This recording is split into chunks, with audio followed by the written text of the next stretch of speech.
ಸಿಬಿಐಗೆ ನೀಡಿದ್ದ ಮುಕ್ತ ಅನುಮತಿ ಅಧಿಸೂಚನೆಯನ್ನ ವಾಪಸ್ ಪಡೆಯಲಾಗಿದೆ. ಅಧಿಸೂಚನೆ ವಾಪಸ್ ಪಡೆಯುವುದಕ್ಕೆ ಕ್ಯಾಬಿನೆಟ್ ನಿರ್ಧಾರವನ್ನ ಮಾಡಲಾಗಿದೆ. ಇವತ್ತು ಕ್ಯಾಬಿನೆಟ್ನಲ್ಲಿ ಹಲವಾರು ವಿಚಾರಗಳನ್ನ ಚರ್ಚೆ ನಡೆಸಲಾಗಿರುವಂತದ್ದು, ಹಲವಾರು ನಿರ್ಣಯಗಳನ್ನ ಕೂಡ ಈ ಸಂದರ್ಭದಲ್ಲಿ ತೆಗೆದುಕೊಳ್ಳಲಾಗಿದೆ. ಅದರಲ್ಲಿ ಭ್ರಷ್ಟಾಚಾರ ತಡೆ ಕಾಯ್ದೆ ಅಡಿಯಲ್ಲಿ ಮುಕ್ತವಾಗಿ ಸಿಬಿಐ ತನಿಖೆ ನಡೆಸಲಾಗ್ತಾ ಇತ್ತು. ಮುಕ್ತವಾಗಿ ಸಿಬಿಐ ತನಿಖೆ ನಡೆಸಬಹುದಾಗಿತ್ತು. ಈ ಹಿಂದೆ ಮುಕ್ತ ತನಿಖೆಗೆ ಅವಕಾಶ ಕೊಟ್ಟಿದ್ದಂತಹ ಸರ್ಕಾರ, ಆದರೆ ಈ ಅಧಿಸೂಚನೆಯನ್ನ ಹಿಂಪಡೆಯುವುದಕ್ಕೆ ನಿರ್ಧಾರವನ್ನ ಮಾಡಲಾಗಿದೆ.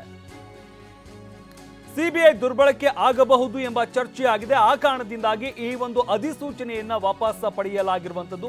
ಇವತ್ತಿನ ಸಭೆಯಲ್ಲಿ ಪ್ರಮುಖವಾಗಿ ಈ ವಿಚಾರ ಕೂಡ ಚರ್ಚೆಯಾಗಿದೆ, ನಿರ್ಣಯವನ್ನ ತೆಗೆದುಕೊಳ್ಳಲಾಗಿದೆ.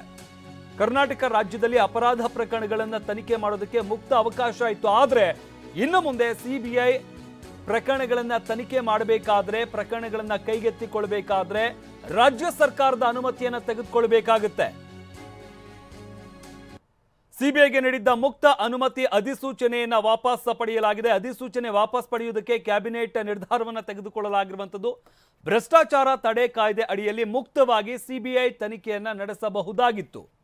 ಮುಕ್ತವಾಗಿ ಸಿಬಿಐ ತನಿಖೆ ನಡೆಸಬಹುದಾಗಿತ್ತು. ಈ ಹಿಂದೆ ಮುಕ್ತ ತನಿಖೆಗೆ ಅವಕಾಶ ಕೊಟ್ಟಿದ್ದಂತ ರಾಜ್ಯ ಸರ್ಕಾರ, ಆದರೆ ಇವತ್ತಿನ ಸಭೆಯಲ್ಲಿ ಈ ವಿಚಾರವನ್ನ ಚರ್ಚೆ ನಡೆಸಲಾಗಿದೆ.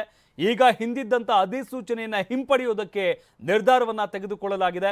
ಸಿಬಿಐ ದುರ್ಬಳಕೆ ಆಗಬಹುದು ಎಂಬ ಚರ್ಚೆ ಆಗಿದೆ. ಈ ಕಾರಣದಿಂದಾಗಿ ಈ ನಿರ್ಧಾರವನ್ನ ತೆಗೆದುಕೊಳ್ಳಲಾಗಿರುವಂತದ್ದು. ಈ ಹಿಂದೆ ಇದ್ದಂತಹ ಅಧಿಸೂಚನೆಯನ್ನ ವಾಪಸ್ ಪಡೆಯುವುದಕ್ಕೆ ನಿರ್ಧಾರವನ್ನ ತೆಗೆದುಕೊಳ್ಳಲಾಗಿದೆ.